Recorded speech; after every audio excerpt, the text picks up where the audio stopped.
Bonjour, c'est Philippe de Web pour vous. Bienvenue sur ma chaîne.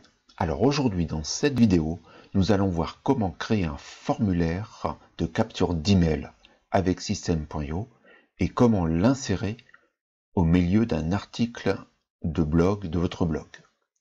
Je vous rappelle que sous cette vidéo, vous avez un lien qui vous permet d'avoir un essai gratuit pendant 30 jours au lieu de 14.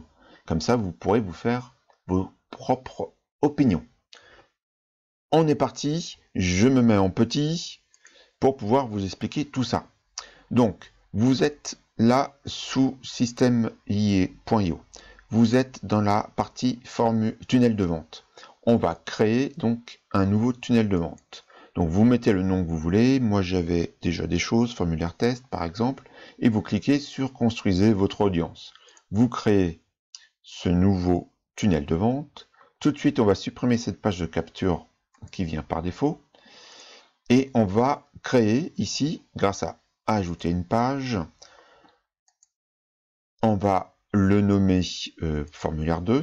Et c'est cette partie-là qui est importante. Vous allez pouvoir typer le tunnel de vente que vous souhaitez. Donc ici, c'est pas une page de capture, c'est un formulaire. C'est pas un formulaire pop-up que nous avons vu dans une autre vidéo. C'est donc ici le formulaire. On enregistre et donc vous allez avoir une proposition de formulaire, de modèle de formulaire. On va prendre celui-ci, c'est juste pour la démonstration.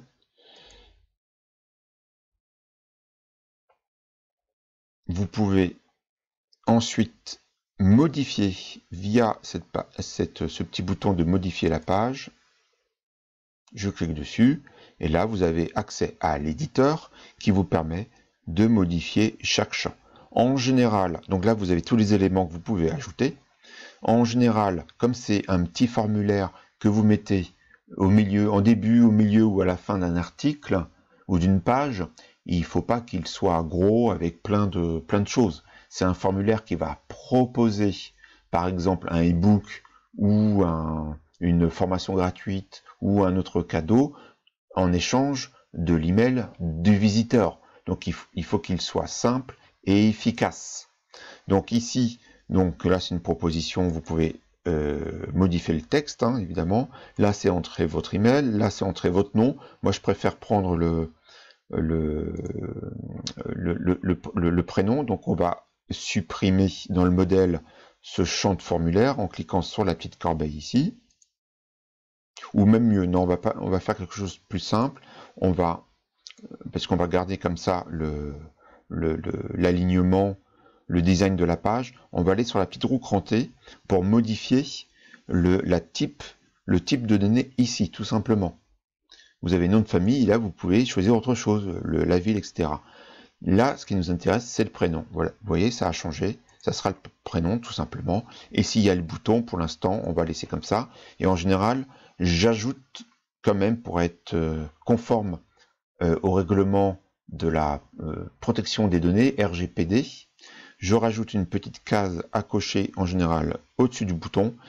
Les personnes sont obligées de cocher, doivent cocher cette case si elles sont d'accord pour recevoir des mails par la suite.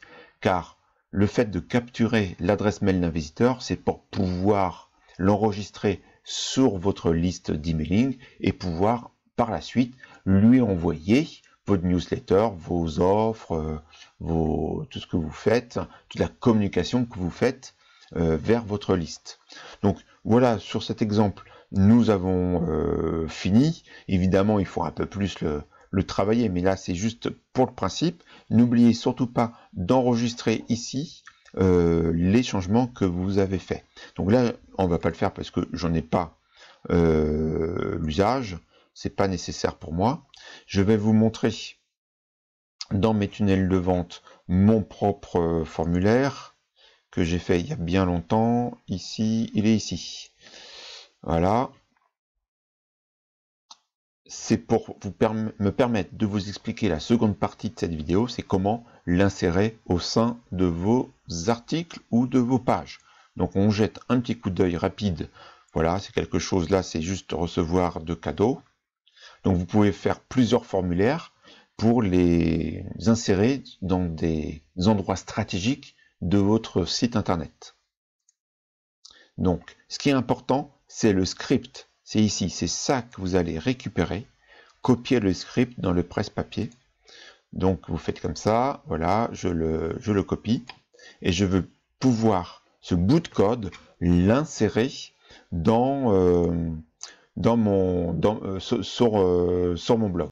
Donc là, on va aller sur WordPress, sur mes articles de blog pour vous montrer comment je fais avec Divi pour insérer ce petit bout de code.